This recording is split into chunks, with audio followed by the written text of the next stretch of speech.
Well, welcome, everyone. Thank you for joining us today. We're going to take a few minutes to let people join, but in the meantime, please use the chat to introduce yourself and let us know where you're joining us from today.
All right, maybe we'll go ahead and get started. Really excited to have such an amazing set of speakers and such a great and diverse set of participants.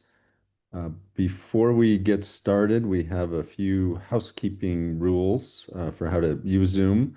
I want to note first that this webinar is being recorded and it'll be available and shared after the session. Everyone is automatically muted upon joining the webinar, but please do use the chat feature to provide your inputs and to ask questions. And we'll come back. We'll respond to questions as we go. We'll also have a Q&A session at the end. If you have any technical issues, please message Sophie Schrader, and you can adjust your audio through your audio settings or find dial-in information if needed through your registration email. And finally, we'll be launching a survey when the event ends. Your feedback will help us improve these sessions going forward. So please take a few minutes to fill out that survey. So for our session today, I'll provide a quick introduction to our speakers before we hear some opening remarks and an introduction to the Supercharging Energy Storage Initiative. Then our presentations will kick off with an overview of an upcoming white paper on energy storage. Then we'll learn about energy storage deployment via the World Bank Group operations. Following this, we'll hear about methods for accelerating long duration energy storage bankability. And finally, we'll dive into key takeaways from the Enable Best program before ending with a Q&A discussion with our presenters. And we're super excited to have a set of renowned expert speakers today. We're joined by Jean-François Gagné from the SEM Secretariat, Balázs Zsósa from the European Commission's Directorate General for Energy, Floris Uleman of Netherlands TNO, Xiaoping Wang of the World Bank, Anna Siefkin from the Long Duration Energy Storage Council, and Atsumasa Sakai from the Asian Development Bank. And I'm your moderator today. I'm Ron Benioff from the National Lab of the Rockies, where I manage our international program.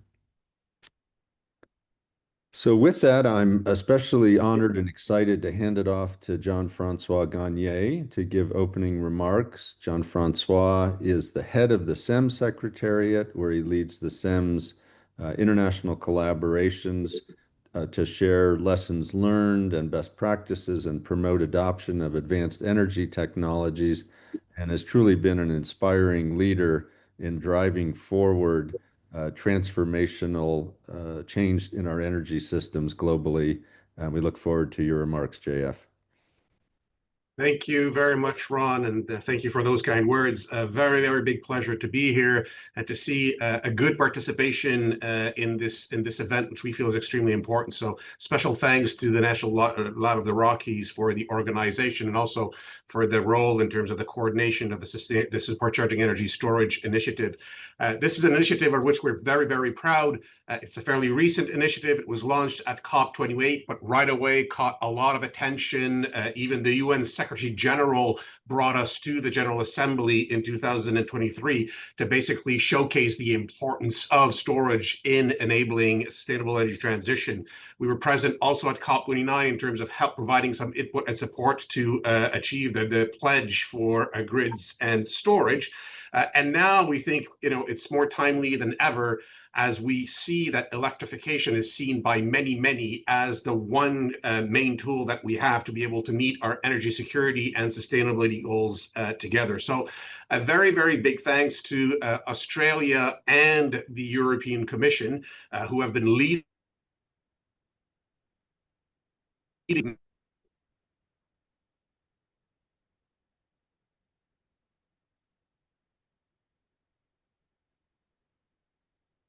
I think I might have just jumped out for a second there. So I'll just restart with my thanks to Australia and the European Commission as co-leads of this initiative, and as well as to the US, the Netherlands, Canada, and Korea as main active participants. And a special thanks to P&O for being the lead author on the report that we intend to produce this year on mobilizing capital, that is, which we think is really a key topic this year, as we do feel in order to be able to allow storage to play its role, we really need to mobilize much larger investment, especially if we're going to meet the 6 times goal that was set out by the G7 and COP29. And we do certainly believe that energy policy, regulations, market structures all need to play alongside special investment protocols to be able to allow storage to play a role in providing secure, resilient, affordable, and sustainable electricity. So really look very much forward to today's discussions. Look forward also to other stakeholders sharing with us what they've been doing, especially, looking forward to the speeches from the World Bank, LDES, and the Asia Development Bank. And look very much forward to be able to bring all of these learnings to the Clean Energy Ministerial meeting in Riyadh on October 11th or 13th, where we hope to be able to showcase how together we can really advance real concrete actions to mobilize investments to achieve our common storage ambitions. So thanks again to NLR for organizing this. Thanks to all our country for their leadership in this. Thanks for all the participants and the inputs. And we really look forward to where this is going to go. Well, thank you, JF, for those inspiring remarks and really highlighting the critical role and promise of energy storage in supporting advanced, secure, reliable, and low-cost energy systems. And we all are super excited about Riyadh and the progress that will be made and highlighted there. I'm very happy now to welcome our next speaker, Balash Josa, to give an overview of the Super Energy Charging Energy Storage Initiative. Balash works in the European Commission Directorate General for Energy. He has a background as an economist and worked several years in the Chief Economist Unit, dealing with economic analysis of energy markets and preparing underlying policy publications.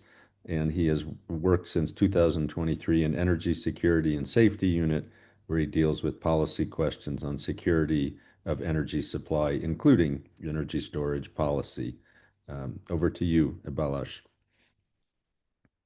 Hello, good morning, good afternoon, good evening from everyone anywhere you are on the globe. So as it was mentioned, so I'm working for the European Commission, which is the co-lead of this nice initiative. So in a few minutes time, so I would like to give you a very brief overview of this whole initiative, and I will also like to zoom in what kind of activities we overtook over the last 2 years and what is keeping us busy in 2026 now. So as you can see, this is a kind of initiative which is about strongly linked to the deployment of green energy, so modern energy, renewables.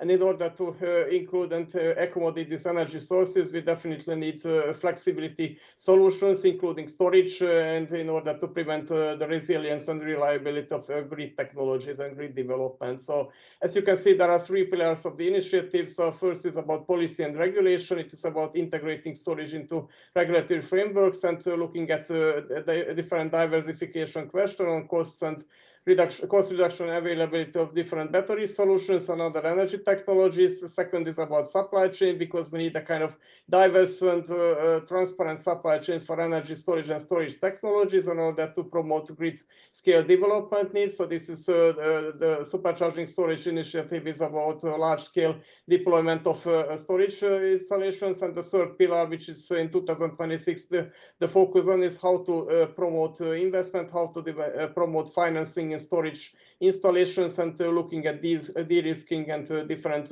supply chain actions for investment and public-private cooperation. Next slide, please. So this is the activities what we overtook since 2023. So this initiative was kicked off at the COP28 in December 2023, and since then there were several developments, and we had proposed some deliverables. These were also discussed during the senior official meetings, but the SEM meetings as well. So it's closely linked, as was mentioned by JF, with different global pledges, so either on the renewable side or on the battery side. And we've produced two different deliverables in 2023 and 24 and 25. The first one was about unlocking the battery storage potential. So we looked at what kind of regulatory needs we face in different countries in the world and how we can promote best practices. As the second one is an analytical document, a white paper on the value, exploring the value of electricity storage into different international comparisons. And if you look at broader activities for 2026, we are going to plan webinars like this one on looking at the financing and de-risking of energy storage technologies. And there will be a white paper on bankability of energy storage, which is you can see on the next slide.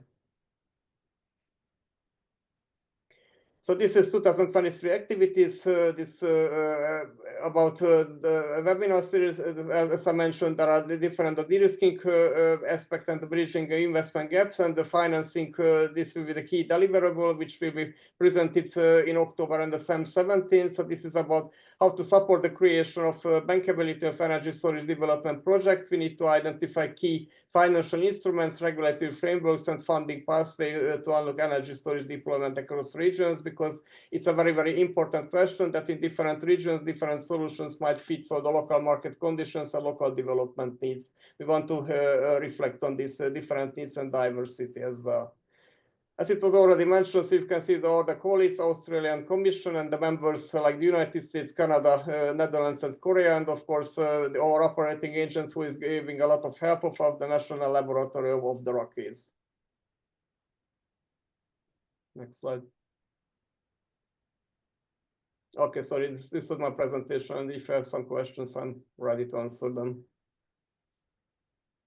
Thank you so much, Balázs, and we really appreciate the European Commission's leadership of this initiative together with other countries. And I want to highlight for all the participants, please, if you have questions, put them in the chat. We'll come back to those in the discussion.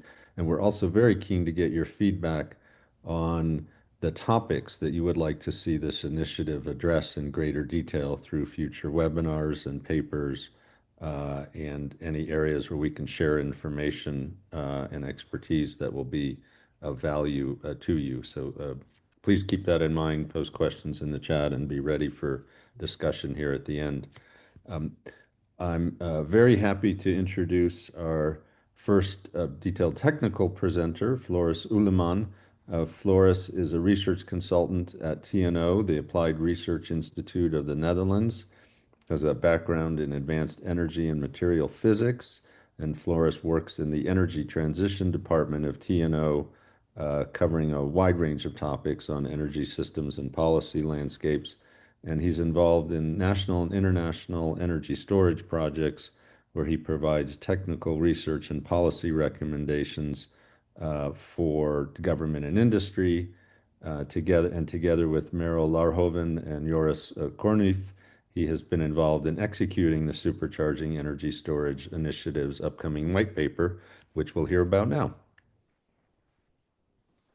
Thank you so much for the kind introduction, Ron.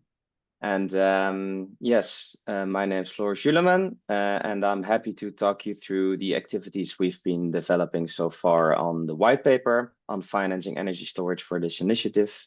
This has not just been TNO that has been doing this research, but it's been a collaboration with many organizations across the world and together with the SEM community. So thanks all for contributing, and happy to share the first insights with you today. As Paul has already introduced, there are three main pillars within this Supercharging Energy Storage Initiative, where this white paper has mainly focused on the financing aspect. And yeah, the goal really is to see what are the good examples of how to de-risk certain aspects of the energy storage projects coming into place, and how can we look forward into really developing the supply chains and what is necessary to keep up this energy storage work that we're doing across the globe. So next slide, please. So let's start with why the topic of financing in energy storage matters so much. And as you can see in the graph here in the middle, this is from the IEA. Battery storage investment is expected to surpass $100 billion in 2026, so this year. And that growth is happening at the same time as the costs continue to fall, as you can see on the picture on the right, where global average costs per kilowatt hour are dropping as the installed capacity is increasing. So we have a sector that's growing fast and getting cheaper at the same time, which is usually the combination that should attract capital. And the question in this research is really to address why that capital is not always flowing in the way we would like it to be. Next slide. And before we dive into the reasons why we see that capital is not flowing yet, it is also important to understand the scale of what's ahead of us for energy storage. Now, at the COP29 in Azerbaijan 2 years ago, there was a commitment and a pledge on global storage that we need to upscale our energy storage capacity globally by about 6 times in 2030 to meet the pledge that was made during the COP of 1,500 gigawatts. Now, that's quite a big ambition, and that also implies investments. And it is estimated that we need about 1 to 2 trillion euros of investment to reach those goals. And critically, that growth is still concentrated in a narrow set of technologies and also a narrow set of regions globally, where the diversification is still quite limited. And it is exactly this gap that we're trying to help close with this initiative, or at least to help understand what is happening and why things are happening the way they are, and what we can learn from each other to help reach these goals. Next slide, please. So how did we approach this research? We have scoped the research in 3 dimensions. On a technological side, we wanted to look at the full portfolio of energy storage technologies. So that combines electricity, heat, and molecule storage. We investigated the opportunities for all types of durations. So whether it is short, medium, or even long energy storage duration technologies. And to cover it on a more practice side of things, so that we have examples to work with, we focused on the financing in the commercial or early commercial phases, so that we can really look at examples and investigate the financing aspects of those projects. We did some research in the literature, of course, but the main part of our research was based on the input of the interviews that we've been having with multiple organizations across the world. And those included multilateral development banks, public funds, private banks, industry associations and alliances, and also technology developers and some research organizations. So thanks to all those very great and useful contributions from these organizations. And we try to cover the broader geographical scope of the world, where we've investigated the opportunities from most of the continents. I'll be upfront at Latin America. So South America is still a gap in this draft version. So if there are any participants here willing to share any knowledge on examples, then we are still open for examples out of that region. So feel free to reach out if you want to get in touch. Next slide, please. So we're having this mismatch in the opportunity that seems to be there, but the financing that is not really being unlocked. And to be able to give an overview of why that is, we've investigating the main risks that these organizations face in financing energy storage projects. And we've summarized them in about 6 types of risks that we've heard in all the interviews. There are a bit more that we will elaborate within the paper that will be published later this year, but just to give an overview and some examples of what we've heard generally. The main risk that we've heard across many of the organizations is the revenue uncertainty. This is a recurring theme, and it entails a lack of long-term contracts that storage providers really need and investors need to be able to give the financing. And to put it plainly, you need a bit of 10 to 15 years of predictable revenue before you can really finance a project on energy storage at all. A second financing risk is really regional and infrastructure dependent. So that can really depend on the type of energy system you have, but maybe many of you are familiar with the grid constraints that are being faced now as there's more integration of some new technologies or production assets, which is not in line with the demand growth. And these grid constraints also on an energy storage point of view can cause some risks on financing, because in many countries, grid connection fees, for example, have been rising quite sharply, and they eat into the share of the operating costs of the energy storage projects as well. And furthermore, not all storage operators or providers get access to the grid and access to these markets, which is another risk that organizations often face. So these are more to do with hampering the regulations. So getting access to markets is not always as easy for storage developers as for other technologies.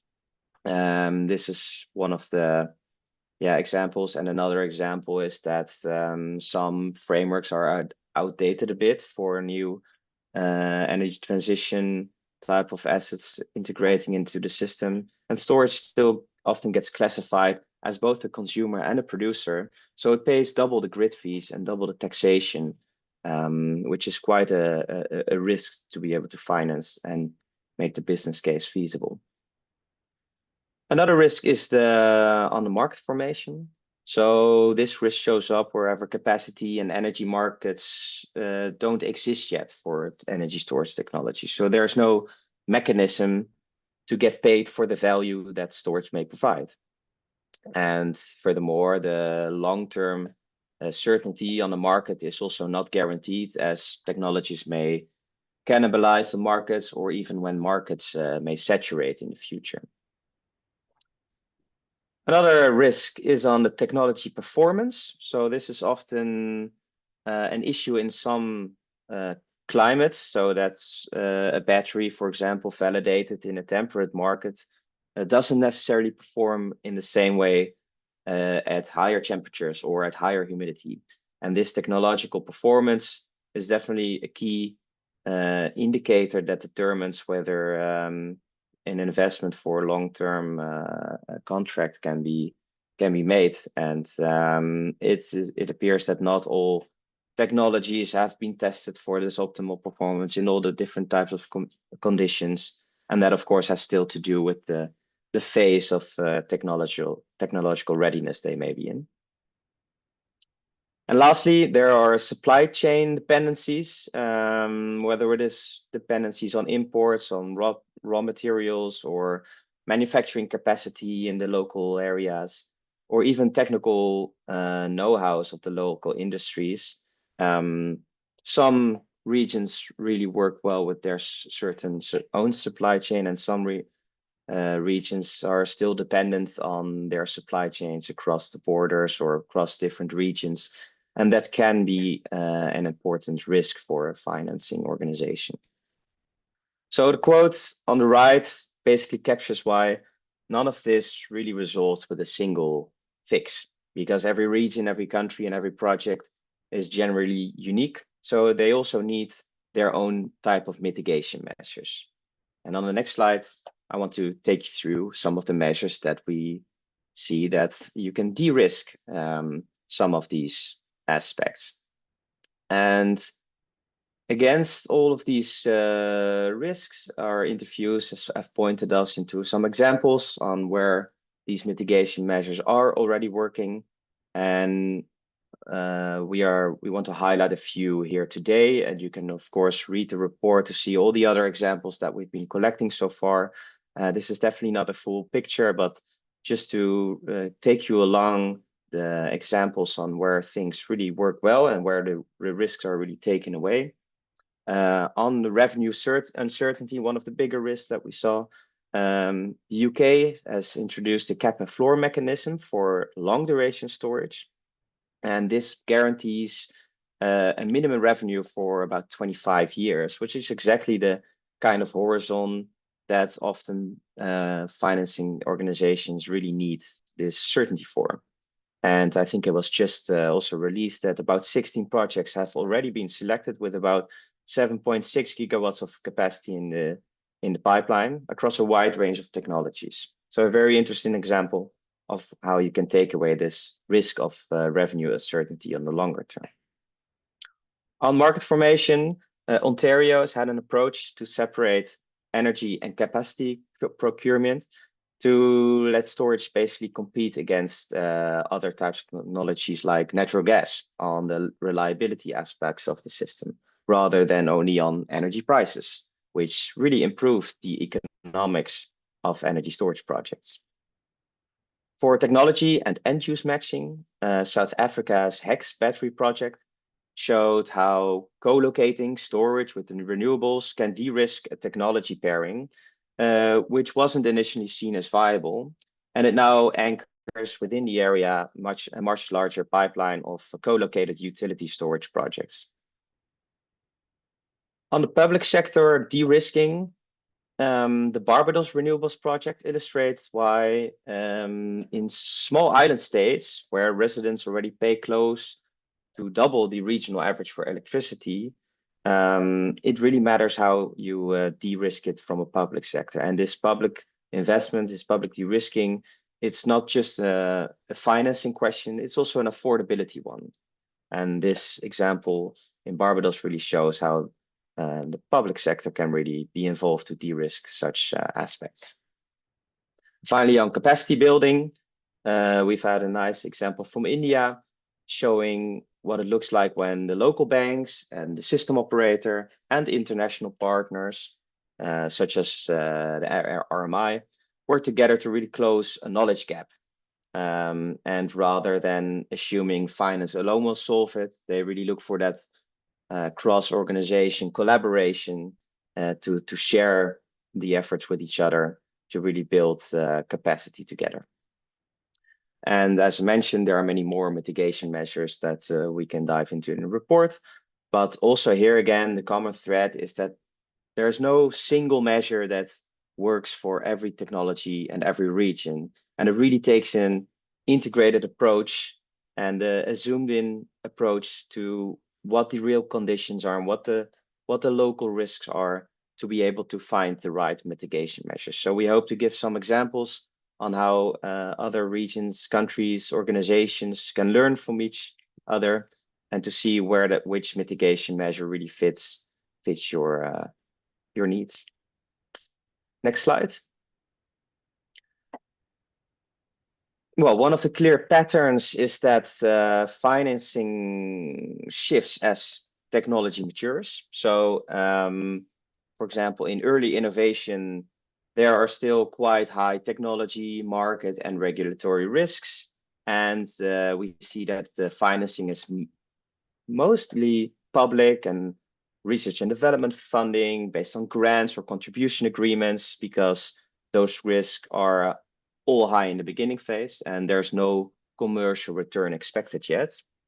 But as the technology develops in the demonstration phase, we see different kinds of financing structures coming into place, like concessional loans and blended finance, where public capital can absorb the first loss, often through guarantees from, for example, multilateral development banks and development finance institutions, so that private capital can begin to follow. And that's also where the risk profile starts to ease. You can see especially the technology and market risk decrease. And once the technology becomes a commercial technology, the picture shifts again, and also the regulatory risks can be decreased when following the technology and market mitigation measures that are in place then by then. And usually they are backed by project financing and infrastructure debt, with often long-term offtake structures as PPAs, tolling agreements, capacity contracts. Basically at the point where you have enough to attract that kind of capital. And the point is that this progression exists in all technologies, also in energy storage projects. And storage projects are often asked to attract commercial finance before all three risk types have actually come down to the full extent. And in practice, those projects don't sit neatly in one stage. They move through several of these instruments in their lifetime. And that mismatch, but also that movement into finding the right financing structure in the right phase of the right technology, that is at the heart of the bankability challenge. And that is hopefully the examples that we can learn from each other. And then to conclude, in the next slide, I have 4 takeaways to leave you with. First, context matters. So what works is really fit for purpose and reason specific. And markets that often lag behind the value of what storage can provide to the system is really dependent on the conditions and the regional aspects of how the energy system and also the organization around it is made. And that's a reason why certain mitigation strategies work well and don't work well. Second, bankability is driven above all by revenue certainty, and the technology really has to fit the use case, not the other way around. Third, what we see in practice is that contract revenues, PPAs, tolling, capacity payments, those are really options that unlock financing. And blended finance is what bridges the gaps where those contracts are not enough. And finally, in order to reach the real necessary scale of storage deployment and our commitments of the energy storage pledge, the public sector needs to keep de-risking in early markets, and that requires an integrated approach where policy, finance, and capacity building move together. And that will be my final slide. In the next slide, this is where the draft really stands today and the insights that we've been able to share in a short time frame. As Balazs already mentioned, we'll be finalizing the report in the coming months, with the launch happening at the SAM Ministeria in Riyadh. And I would like to thank all the organizations and the presenters today for contributing to this webinar. You can find more information on the SAM initiative and on the white paper that we've produced last year to get an idea on what kind of insights you can expect. So thank you all for listening, and I'll hand it over to the next speaker. Thank you. Thank you so much, Floris. Floris, really appreciate the outstanding work by you and the TNO colleagues and the kind of deep analysis of financing risks, examples of solutions, and stages of financing that are appropriate in different markets, and really excited for the release of the paper at SEM 17, and encourage everybody who is participating here also to think about what are the financing instruments that you would love to have more detailed information on, and that we can perhaps dive further into through this initiative. It's now a pleasure for me to introduce Dr. Xiaoping Wang, Xiaoping is a lead energy specialist with the Energy Sector Management Assistance Program, or SMAP, at the World Bank Group. She oversees knowledge and investment programs and forges strategic partnerships to advance energy storage deployment in client countries. She has extensive experience across Africa, East Asia, South Asia, and Latin America, and has also held positions with the government of China and the United Nations Development Program. And she's deeply committed to advancing energy access and sustainable development, with her work contributing to improving infrastructure services for more than 5 million people worldwide. Over to you, Xiaoping. Thank you very much, Ron. That's very kind introduction. So it's a pleasure to be here. I really, it's good to see actually many familiar names actually in this webinar. So this is a really tight-knit community. Today, I just wanted to talk a little bit about what we are doing at the World Bank Group on energy storage. We have had a program since 2018. So we've been keeping tracking, monitoring, evaluating, drawing lessons learned from our program. So this is what I want to share today. First, just a very quick introduction to our energy storage program at the SMAP, and then I'll talk about the overview of our portfolio, and then also how we consider investments in our client countries. This will be followed by case studies. I'll present 3 case studies, and as well as lessons learned. So at the SMAP, which is part of our global energy department,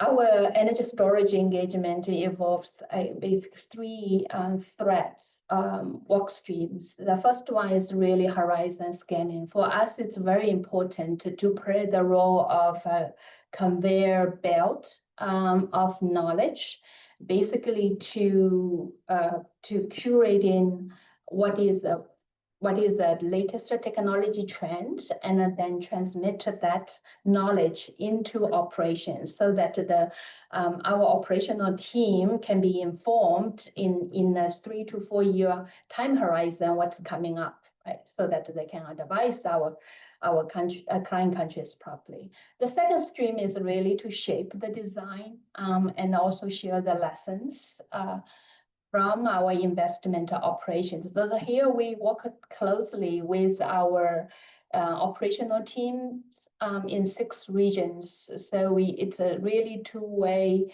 sort of mutually reinforcing, mutually beneficial relationship, and it's continuous.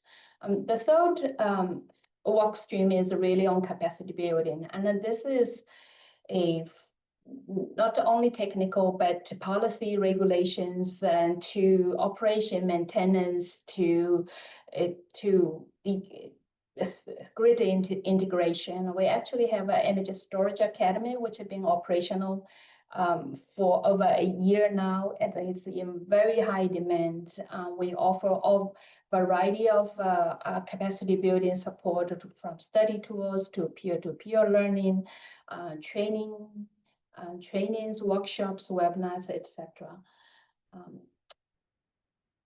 So where we are today, so this is a sort of map that is showing you all the operations, investment operations at the World Bank Group.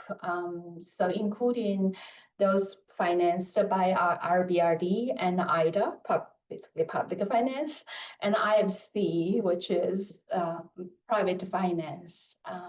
As you can see, in some countries we have joint operations. So today we have engagement in more than 50 countries,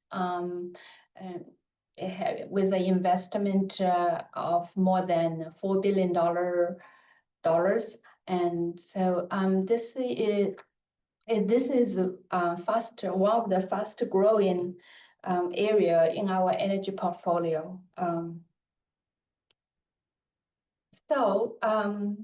And if you look sort of behind the behind the scene, behind the data, or look closer at the data. We had an engagement in China back in 2018 when basically global utility scale energy storage was barely minimum, but the World Bank worked together with the Chinese counterpart. We provide about $300 million to the Huaxia Bank of China as a financial intermediary.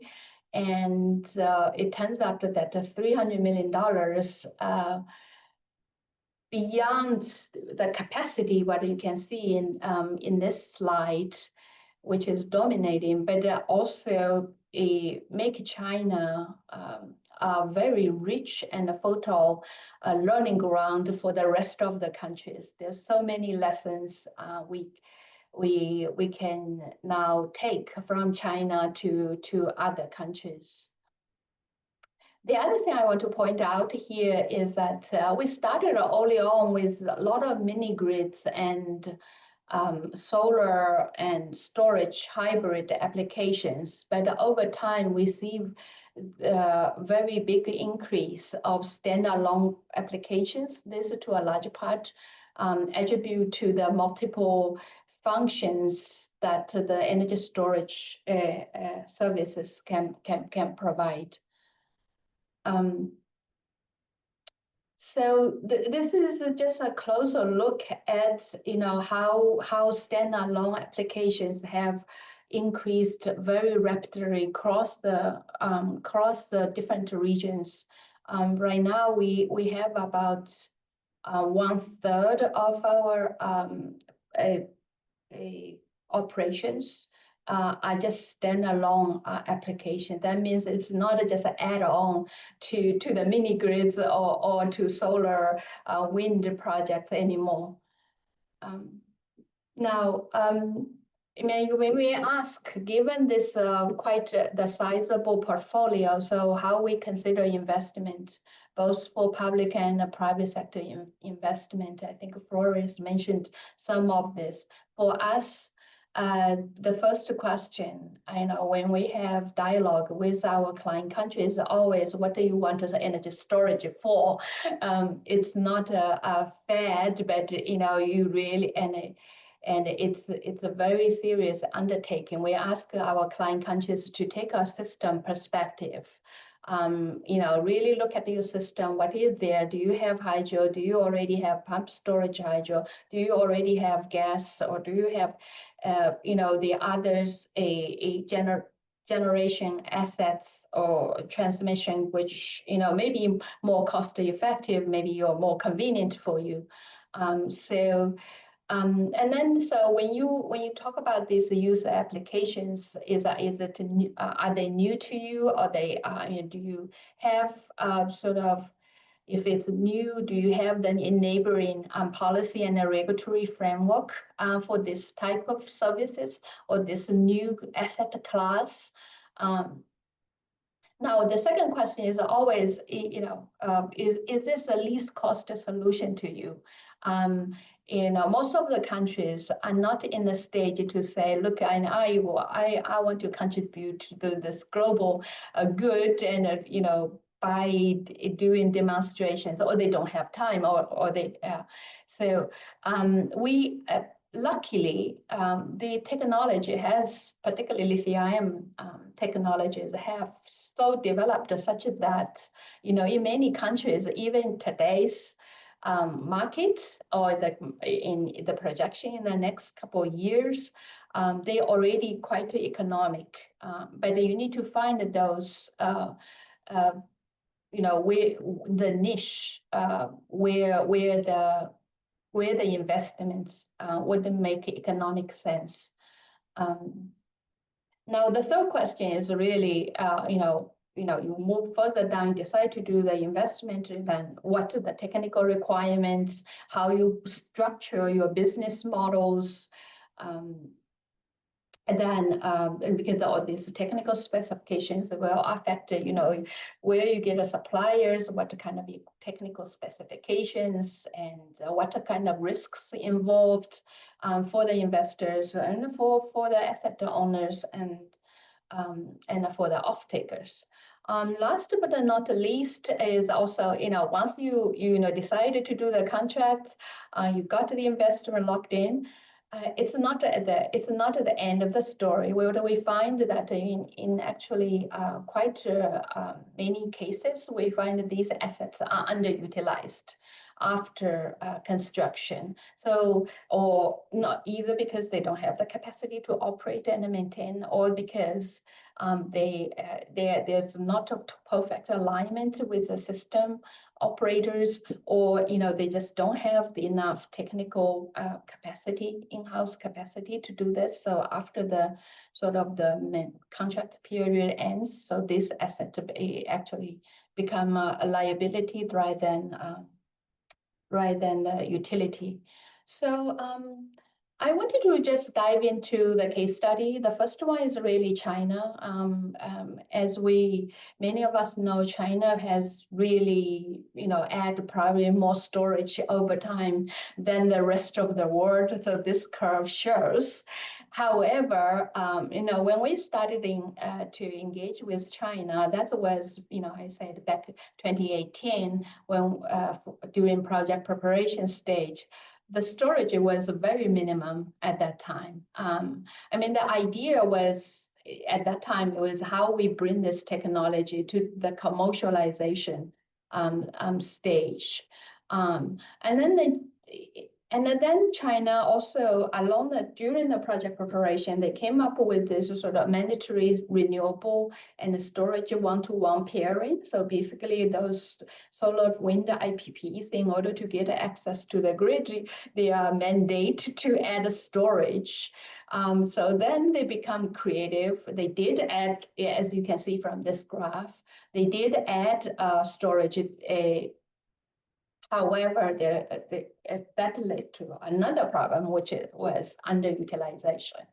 But then we come to 2024, around that time, China's initiated the power sector reform. That definitely also recognize storage as an asset class and give storage sort of the capacity payment treatment as with other, coal assets, hydro assets, with a coefficient. And that's where you see the market really, really took off. The line was going, much more perpendicular since then. Another feature from the China engagement is really innovation, actually. We not only talk about lithium-ion batteries. Actually, the graph in the background, you can see is actually it's a vanadium flow battery put in a retired power plant. So actually, the coal power plants was partially retired. You can still see the chimney running, but partly that they put in this vanadium flow batteries. And another type of technology is compressed air energy storage. So they first experiment with a natural underground cavern, like the used salt mine cavern, 300 megawatts for 5-hour duration. And then they recognize that the constraint of using natural cavern in some other countries. So they started on phase 2 project with a man-made underground cavern. Basically, they dug it out in the rock formation. So this is also 300 megawatt, but even longer duration, 6-hour duration. So the first project already being operational since 2024. The second project also is about to become operational. The second, let me bring you to Uzbekistan, a different region. I want to, the highlight really here is a private sector engagement in Central Asia, right? So this project is a solar and a storage hybrid. So it's not only the first storage operation in Central Asia, but also they really bringing very innovative actually business model here. This project has a two-part PPA, one for energy, one for capacity, storage capacity. It's a really a case, it speaks to the different technologies in terms of lifetime, in terms of risks involved, in terms of the OEM requirement, the services provided. We also, the World Bank Group, provide a payment guarantee to lower the perceived risks for the investors. So this is an example where, it's not about economics, but there are the off-taker risk but we have instruments, to help the investors to lower the risk and also to lower the cost of financing. Eventually will benefit our clients. The third case study is about Turkey, and Turkey is not it is sort of in another category in a sense that it's a very sizable market, rapid increase of renewables, so really need storage to really to work with the intermittency, but also to provide the necessary grid flexibility and the stability support. So Turkey is very ambitious in this regard. So they basically craft a market transition program here in 4 stages. So when we were engaged with Turkey, that was back to 2023, 2024. That's really is still at the very early stage to unlock the market. We engaged with 2 financial intermediaries, TSKB, TKYB, to basically sub-loan investment to the project developers. And these 2 financial intermediaries will be responsible for risk evaluation and project viability. And we also provide concessional loans. So the total program is about $1 billion, but it involves $30 million of concessional financing as well. So then the expectation that they will move from the first phase to the second phase as a market becomes more confident, becomes more experienced, and gradually move up to the commercial scale up and towards a mature market. Another feature of this program is that we talk about the 2 financial intermediaries. That's really the first phase, because these as a local financing institutions, they also need to gain experience. But in the medium term, we expect that the financial institutions will also become more experienced. So in a sense that these 2 sort of first movers, financial institutions, will become an apex institution, and then they will provide a secondary or tertiary loan to other financial institutions and then to the project developers. So with these case studies, we just wanted to maybe summarize a bit of the lessons learned across the portfolio. What are we seeing that at the project planning and the design stage?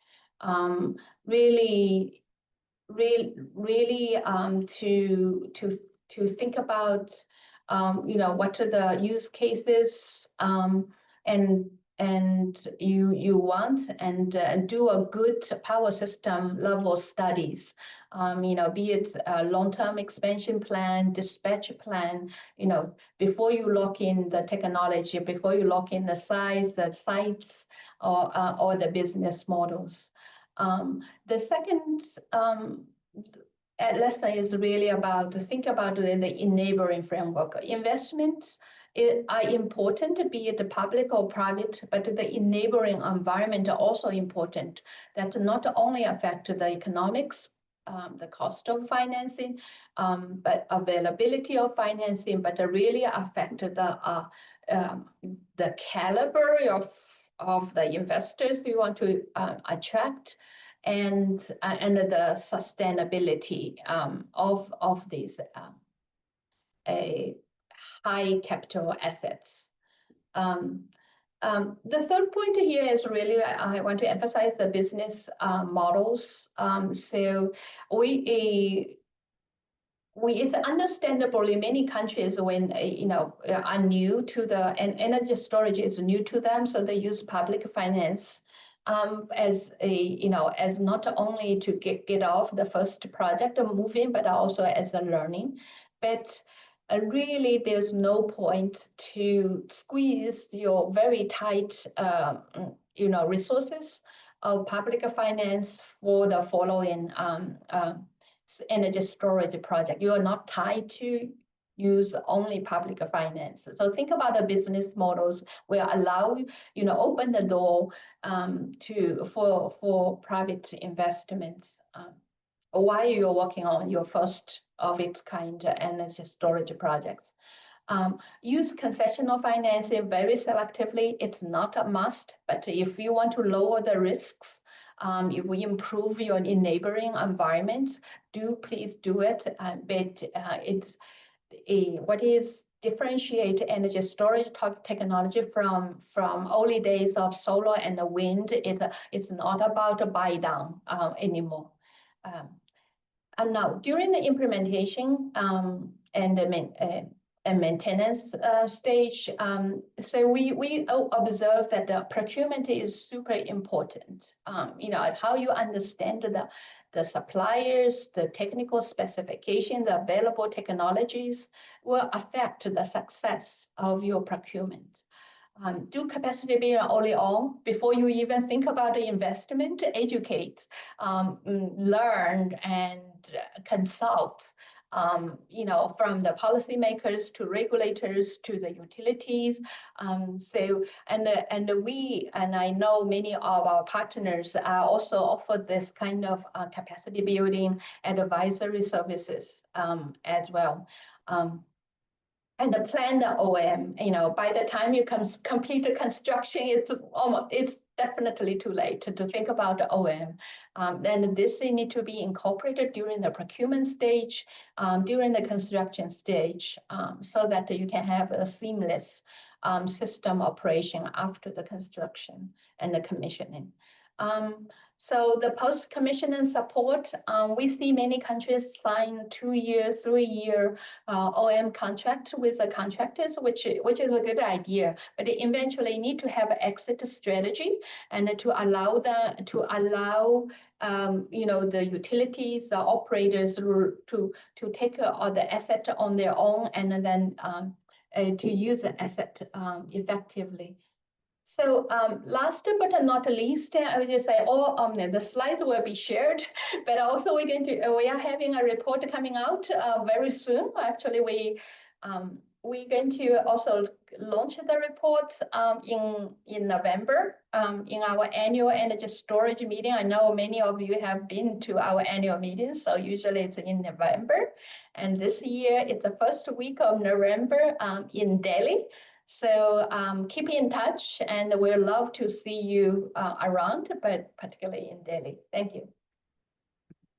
Thank you, Xiaoping. That was a highly informative and comprehensive overview of the considerations, case studies, and strategies for financing energy storage. And very instructive. Thank you for all the information you shared and the strong collaboration. It's my pleasure to introduce Anna Siefken. Anna is the Director of Policy and Markets for North America at the Long Duration Energy Storage Council, where she works to advance policies that accelerate deployment of long duration energy storage.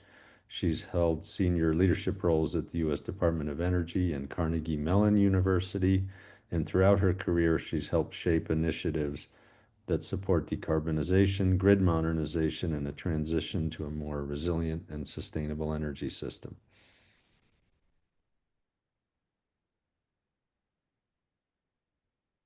So thank you so much for that kind introduction.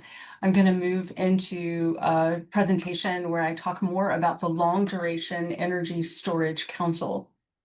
So let me know if I just advanced slides. Great. So the Long Duration Energy Storage Council is a global membership organization, a trade organization that's entirely focused on long duration energy storage, which we define as 8 hours, not in presentation mode. Let me see. There we go. Thank you. So the Long Duration Energy Storage Council, as I mentioned, is a global trade organization that puts together powerful partnerships to convene all of the ecosystem around long duration energy storage, which we define as 8 hours or longer. And we have some very ambitious goals for the future. We are looking to have a massive amount of deployments of 8 hours or longer. And we're really focused on flexibility, resilience, reliability, security, and affordability for those storage technologies. We see them across different technologies, as I mentioned, and they can last for up to days, weeks, and months. So we have a strong membership, as I mentioned, that covers the entire ecosystem. So we have the anchor members who are hyperscalers and really interested in large loads. We have service providers as well as technology providers across a multitude of different technologies. So this becomes important because of what we're seeing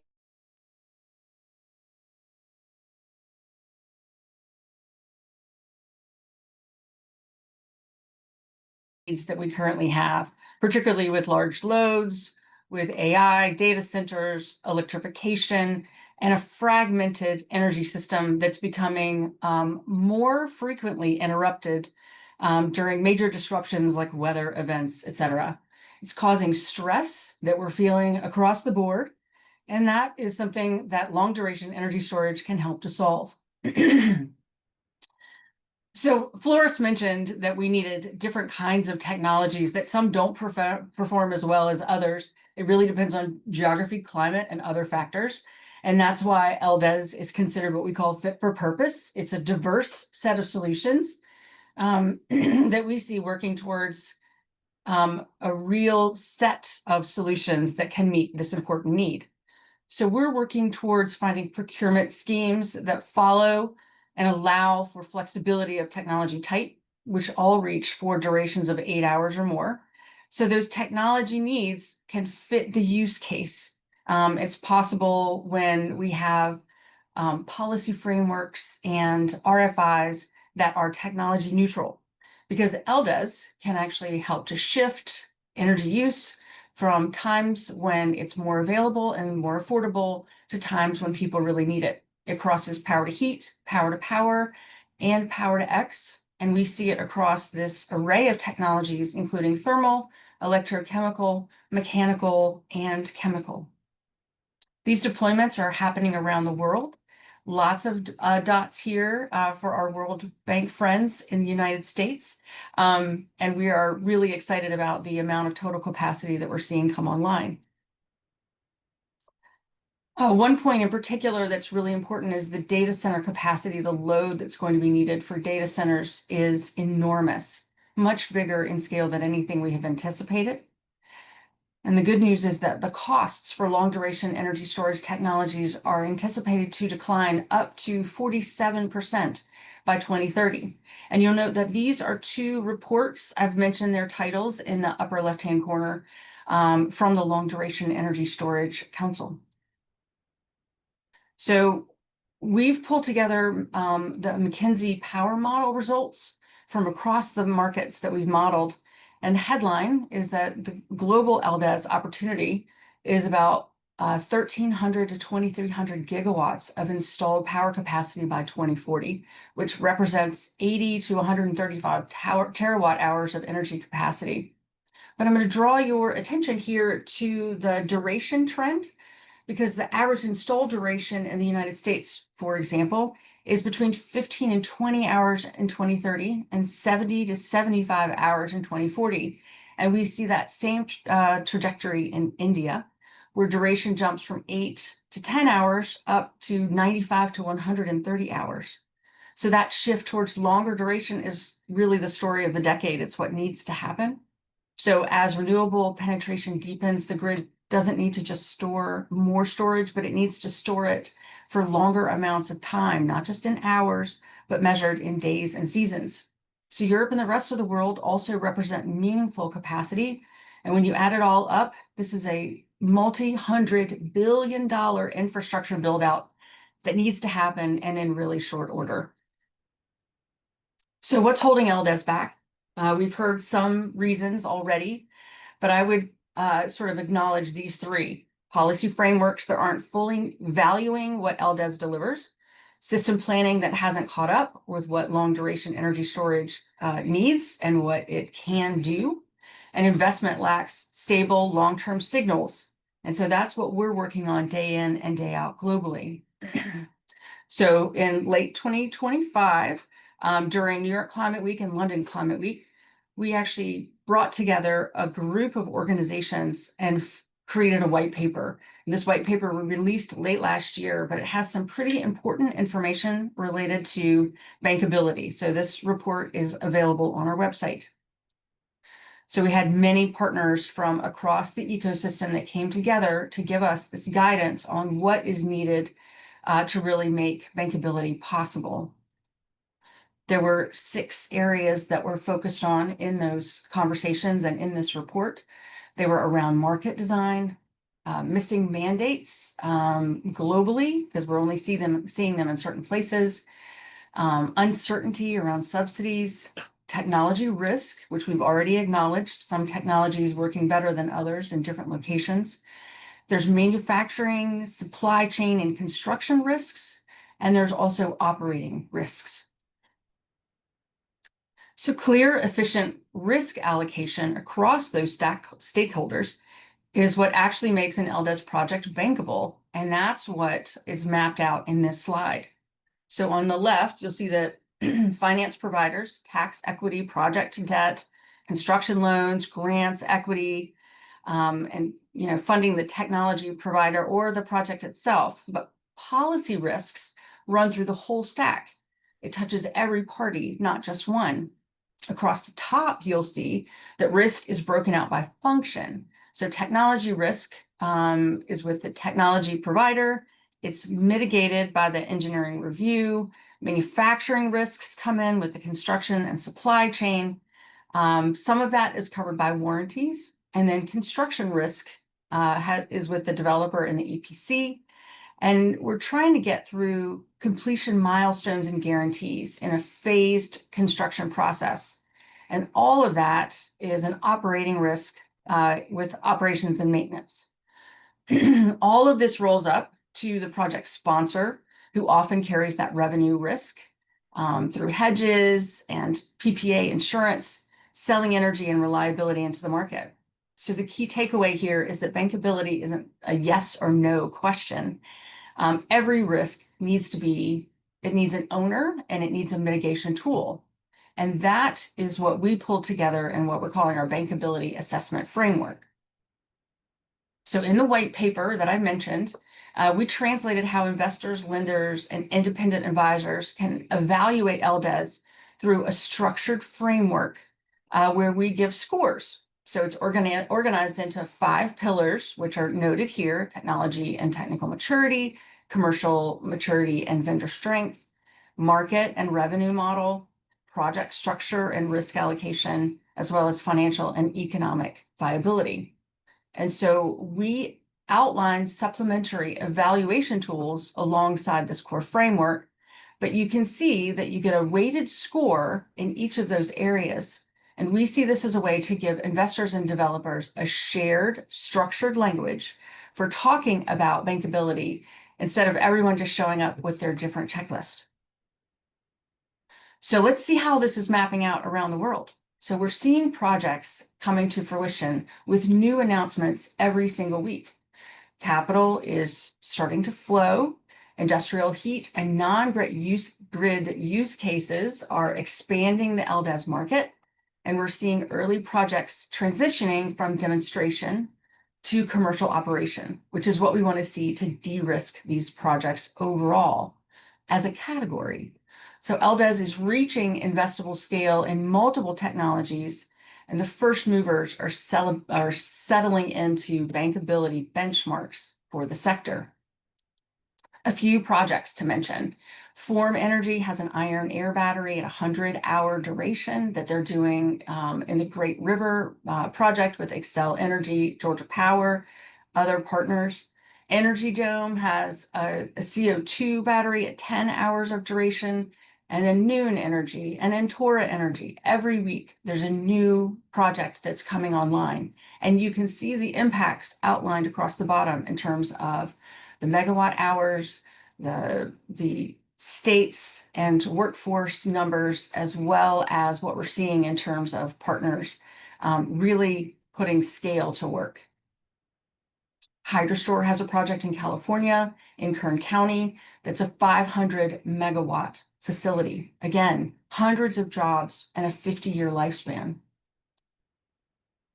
Energy Vault's hybrid hydrogen battery storage technology has 20 years in its operational lifetime. So again, we're seeing progress across the country and around the world in terms of what we're seeing for these longer duration energy storage systems. And finally, Invinity has a super hub in Oxford in the UK that is going to be removing 230 tons of CO2 while showing how LDES can show up in an urban environment, in a city. So there's many investments that are happening across the board that are really starting to move the entire market forward in terms of bankability and potential for investability, making sure that investors understand what the size of this opportunity looks like globally. So we're seeing capital, policy, and performance line up around long duration energy storage. So starting with the basics, these are long life, low volatility assets, and the money behind them has matured. So it's gone from venture to project finance to now institutional investors who are showing up. So what's driving it is real operational data instead of just projections, blended finance covering riskier first projects, and policy support that's filling in the gaps. And in the United States in particular, we are seeing state by state different frameworks coming together that support longer durations. So the end result is a lower cost of capital, portfolios that can scale, and returns that hold up over time. So this isn't about the future. We are doing this now. So where does this leave us? LDES is essential as infrastructure if we want a grid that is secure, affordable, and reliable and clean. None of that happens without long-term, low-cost capital behind it. And so what we're seeing right now is a market in transition. We're moving away from that short-term, uncertain revenue and high cost of capital dominated by venture and moving into foundations of bankability, long-term offtake contracts, proven and verified performance, layered risk protection, shared standards, and policy frameworks that actually reward duration the way that they should. So that shift is what's unlocking capital at scale. So we're seeing LDES as a critical component of this entire ecosystem because it moves power through time in ways that transmission and the grid were never intended to. So if we can get these bankability foundations right, we are going to see deployment explode. And we're so excited to see that happen at pace that the grid actually needs. So thank you very much. Just my final thought is that long duration energy storage is reliable, affordable, and bankable, and we're seeing clearer pathways than ever before to get to scale. Thank you so much. Thank you, Anna. That's an outstanding overview, and thank you for your leadership on the Council's leadership on long duration energy storage issues. And I'm really excited by all the work you're doing on addressing the risks. And I think a lot of interest in the financing framework. I'll just note there was one question in the Q&A about us sharing resources that have been highlighted. We'll be happy to do that for all participants. And I encourage the presenters to look at the Q&A. We're not going to have time to go through at the end here. So if you can respond to questions that have been posed to you, that would be excellent. Finally, I'm very pleased to introduce our last speaker, Atsumasa Sake from the Asian Development Bank.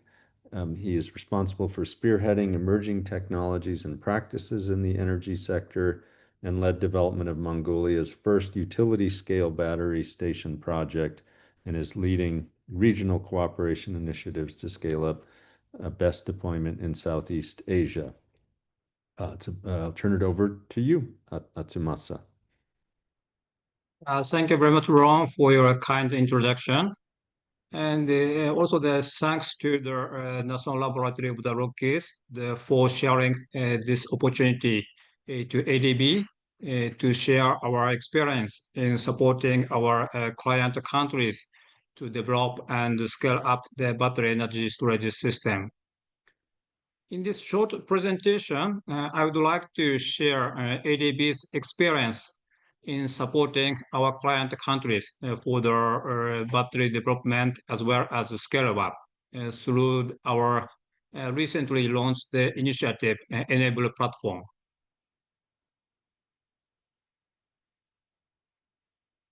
Well, ADB has launched the regional technical assistance almost 1 year ago. And at the same time, we have launched a platform for the like-minded international financiers to facilitate the first track battery project in our Asia and the Pacific region, together with the international organization, Global Energy Alliance for People and the Planet, or GEAP. So in this platform, we are initially support 3 countries in Southeast Asia and East Asia, namely Cambodia, Vietnam, and Mongolia. The project has 2 scopes. First scope is to sharing the international best practices these countries and provide some analytical tasks for the detailed assessment. And through this analysis, we will identify in the future the fast-track battery project and conduct more detailed studies under the second output. So this slide shows how such a platform works. So our partner, the GEAP, is conducting the similar partnerships throughout the globe. And in case of the Southeast Asia regions, they have partnered with ADB and launched the Enable platform for that purpose. Through this Enable platform initiatives, we have announced the launch of the platform almost 1 year ago at the Asian Clean Energy Forum, which ADB regularly organized in June at the Manila, Philippines. So since then, we have delivered our knowledge sharing activities as well as approved the loan battery project, as shown in the table at the left hand. So ADB has steadily received the request of the financial support of the battery project from our client countries. For information, ADB has around 70 member countries, among which 50 are from Asia and the Pacific. So only with the last year, we have approved the financing of the battery projects in Georgia, Uzbekistan, India, and Thailand, both the public and private projects. And also even this year, we have approved the financing of the Timor-Leste project, and last week also for the Cambodia public project with a capacity of 250 megawatt, 500 megawatt hours. In parallel, we are also proactively providing the knowledge sharing service. And under this platform initiative, we have delivered a first webinar last month, and also they organized the inception workshop at Phnom Penh in Cambodia. So some highlights is shown in the slide. So in the inception workshop, we have gathered around 50 participants from the member countries. And for the webinars, we have attracted over 100 participants from over 20 countries.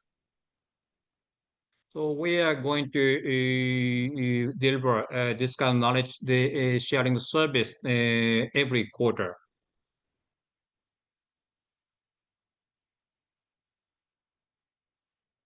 So this slide shows the ADB's support to the battery project in our client countries. Left side shows the public sector project, and the right side shows the private sector project. So ADB has supported financing the battery project for our client countries over a decade. The trend these days is the size of the battery storage system is getting larger, which would give us a signal that the industry is getting matured. And through the support of the project, we have accumulated our experience, and those experience have been summarized as the knowledge projects as shown in the bottom of the slide.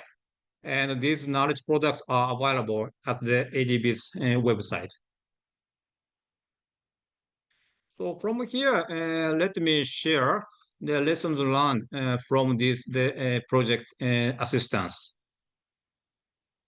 So first finding is what worked in the market. So let me summarize the popular use cases here.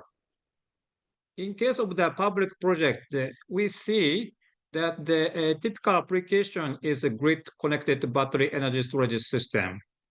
And in terms of ownerships, typically the state-owned transmission company or vertically integrated utilities take that role.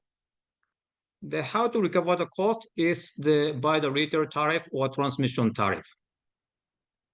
On the other hand, for the private sector-led project, we see that the most popular use cases are co-location service.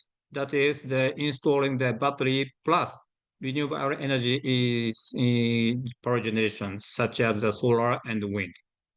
Ownership is a private sector, and the cost recoverability is typically through the power purchase agreement with the off-taker. The second finding is about the key financing barriers, limiting the storage deployment across the different markets. So this is something unique to the developing countries, different from those in the advanced countries. Because of the difference, we need a different approach to facilitate the battery energy storage system deployment and also the scale-up. The typical feature is that these countries typically lack the sophisticated wholesale marketplace. Especially for the battery service, the lack of the ancillary service tariff is crucial because that would make it challenging for the private sector to agree with the off-taker on the level of the storage tariff. This slide summarizes the issues by the development stage. So at the early development stage, the typical challenges our client countries face are twofold.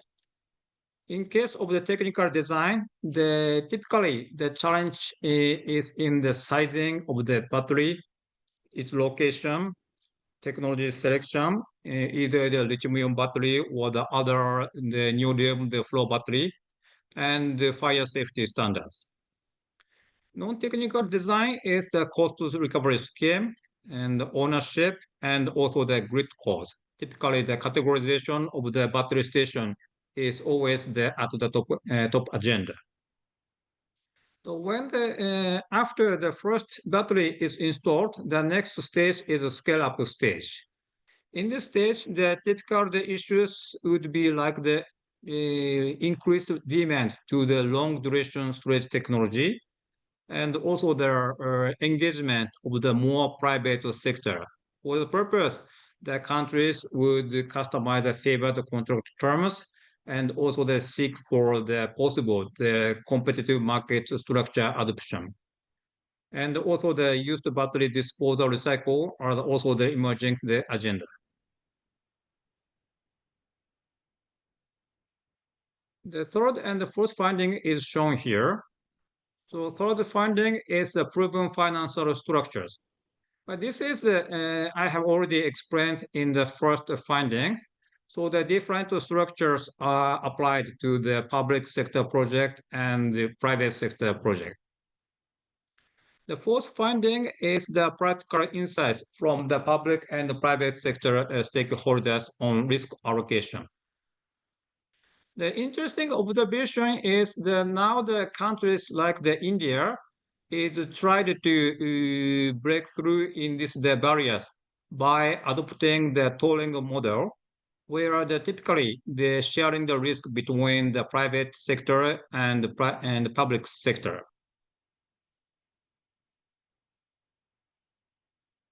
So in other words, this is also called the base as a service. So private sector can hedge the risk by having the fixed capacity charge. On the other hand, the public sector, typically the power utilities, can hedge the risk of the huge capex investment. The fifth and sixth findings are summarized here. So fifth finding is the role of the government and the multilateral development banks. So from my experience, these three are the suggested. So first role would be the showing the pilot project so that the private sector can encourage to enter the market. Second suggested role is the preferred contract terms for the private letter project. And in fact, our client countries like the Cambodia and Mongolia had tried to attract the private sector by providing this kind of their preferred terms. And lastly, but not the least, is the creation of the environment for the private sector to enter the market. So this may including addressing the emerging issues such as the used battery treatment and development of the legal and regulation on the fire safety. The last finding is a knowledge exchange. So as I mentioned in the earlier, the Enable platform is the proactively providing the knowledge sharing the events and opportunities. We quarterly delivers webinars and newsletters, and we also partners with the technical providers such as the International Energy Agency and also the NRB. Lastly, this slide shows the emerging issues we received a request from our client countries to tackle these days. So first one is a private sector participation. So as I mentioned, the energy sector condition in the developing countries is different from that of the advanced countries. So therefore, the approach is necessary to facilitate the scale up of the battery energy storage system. And another increasing demand is a legal and regulatory framework for the energy storage, specifically the treatment of the used battery and also the fire safety. And the third issue is the technology options. So as previous the presenters mentioned, we also received more demand on the larger in capacity and longer in duration. So for the purpose that we have also approved the financing of the redox flow battery project for Maldives in 2023. And we also provide a financial support to other the storage service, such as the pumped hydro storage service. Another interesting the technology option is to more proactively utilize the battery by providing the frequency and also voltage service by equipping with a grid forming the functions. And lastly, not the least, the supply chain opportunity is something that we also received a request of the support from the countries. So taking the opportunity of the strong demand for the next 10 years, our client countries also try to capture this opportunity to localize the battery manufacturing. So thank you very much for your listening. Thank you. Thank you so much, Achimasa, for the highly informative presentation and really exciting to learn about the deep scope of ADB work and about the recommendations and lessons that you've learned on solutions to scaling up energy storage and the financing of energy storage. We really appreciate the collaboration with you. We've had such a rich set of presentations that we've used up all our time, so unfortunately we won't have time for a Q&A right now, but we have had great questions, and most of them have been answered through the Q&A function. If there are any remaining, we'll follow up. We'll also follow up with links and a summary to the resources, and this webinar recording is available. And please reach out, let us know how this initiative can be of greatest value. If there's specific topics that you'd recommend for a deeper dive analysis on certain financing instruments or other questions, we would love to hear from you as we continue our work and work on the report that we'll be releasing at SEM 17. And a huge thank you to all our presenters and partners, especially the European Commission and the Government of Australia, who are leading this initiative. We really appreciate the outstanding collaboration. And finally, a big thank you to all our participants. So we look forward to working together and staying in touch. And thank you so much for being with us today.